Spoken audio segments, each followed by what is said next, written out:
அஸ்ஸலாமு அலைக்கும். Hi friends, எல்லோரும் எப்படி இருக்கீங்க? இன்றைக்கி நம்ம சேனலில் கேரட்டும் கேப்சிகமும் வச்சு ஒரு பொரியல் தான் செய்ய போகிறோம். ரொம்ப ஹெல்த்தியான ரெசிபி இது கூட ஒரே ஒரு பொருள் மட்டும் நான் எக்ஸ்ட்ரா சேர்த்திருக்கேன்.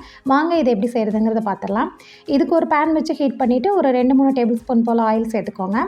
கூடவே கடுகு அண்ட் உளுத்தம்பருப்பு ரெண்டையும் சேர்த்து பொரிய விட்டுருங்க.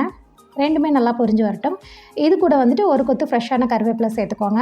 நீங்கள் தேவைப்பட்ட காஞ்ச மிளகாய் இப்போவே சேர்த்துக்கலாம். நான் வந்து மிளகாத்தூள் சேர்க்கறனால காஞ்ச மிளகாய் இப்போ சேர்க்கலை. இது கூடவே வந்து ஒரு பெரிய குடமிளகாய் அண்ட் ஒரு பெரிய கேரட்டை கட் பண்ணி நான் உள்ளே சேர்த்திருக்கேன்.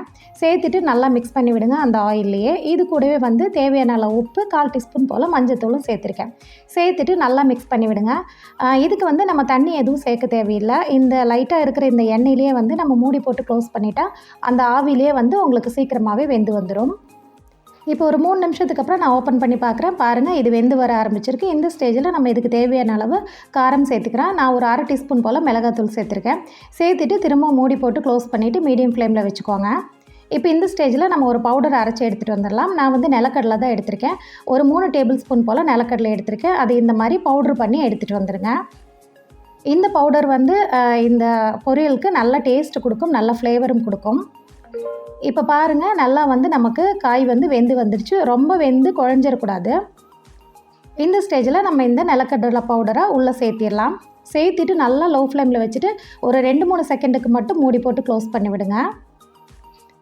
நீங்கள் ஹை ஃப்ளேமில் வச்சிங்கன்னா உங்களுக்கு கரிஞ்சிடும். இப்போ பாருங்கள், ஒரு 2-3 செகண்ட் ஆகிடுச்சு. அவ்வளவுதாங்க, நமக்கு ரெடி ஆகிடுச்சு. இப்போ நம்ம ஸ்டவ் ஆஃப் பண்ணிடலாம். அவ்வளவுதான், சூப்பரான நமக்கு பொரியல், நல்ல ஹெல்த்தியான ப்ரோட்டீன் மிக்ஸான பொரியல் வந்து நமக்கு ரெடி ஆகிடுச்சு.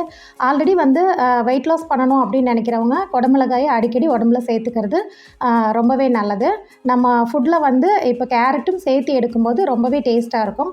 நீங்கள் கண்டிப்பாக இதை ட்ரை பண்ணி பாருங்கள். எப்போ ஒரே மாதிரி குடமிளகா பொரியல் செய்யாமல் இந்த மாதிரி கேரட்டு அண்ட் குடமிளகா அண்ட் நிலக்கடலை பவுடர் சேர்த்து செய்யுங்க. டேஸ்ட் ரொம்பவே நல்லாயிருக்கும். இந்த ரெசிபி பிடிச்சிருந்தனா லைக் பண்ணுங்கள்.